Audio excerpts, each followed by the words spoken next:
Hi, I'm Rachel Wall, founder of Inspired Hygiene, and I want to share with you a document that I think is going to be really helpful for understanding the AAP's new Perio classification system.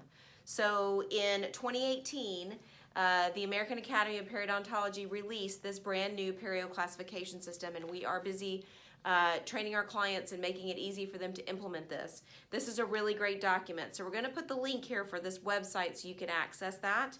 And but here's the question on here. There was a statement in the consensus paper that was part of this classification system that says a periodontitis patient is a periodontitis patient for life. We get this question all the time. Is a perio patient always the perio patient? And our blanket answer is yes, unless you have started perio treatment super early and this patient responded and now they have no pocket depths that are 3 millimeters or greater, no clinical attachment loss, no bleeding.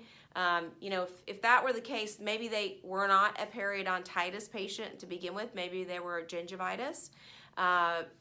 But really and truly, 95% of the time, if a patient has gone through scaling, root planing, or some type of surgical treatment, they are always a perio maintenance patient. And basically what they say is that those patients are at-risk patients. That's really important language that you can use with each other when you are requesting reimbursement. You can use this in communicating with your patients.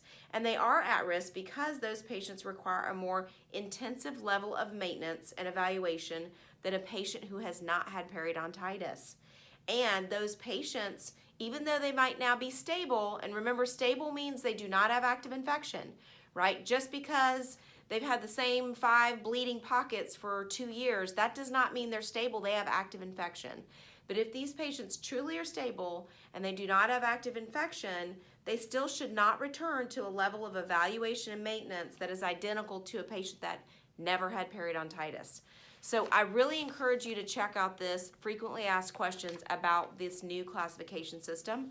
Really good stuff in here that clarifies all of it, and we'll provide the link here.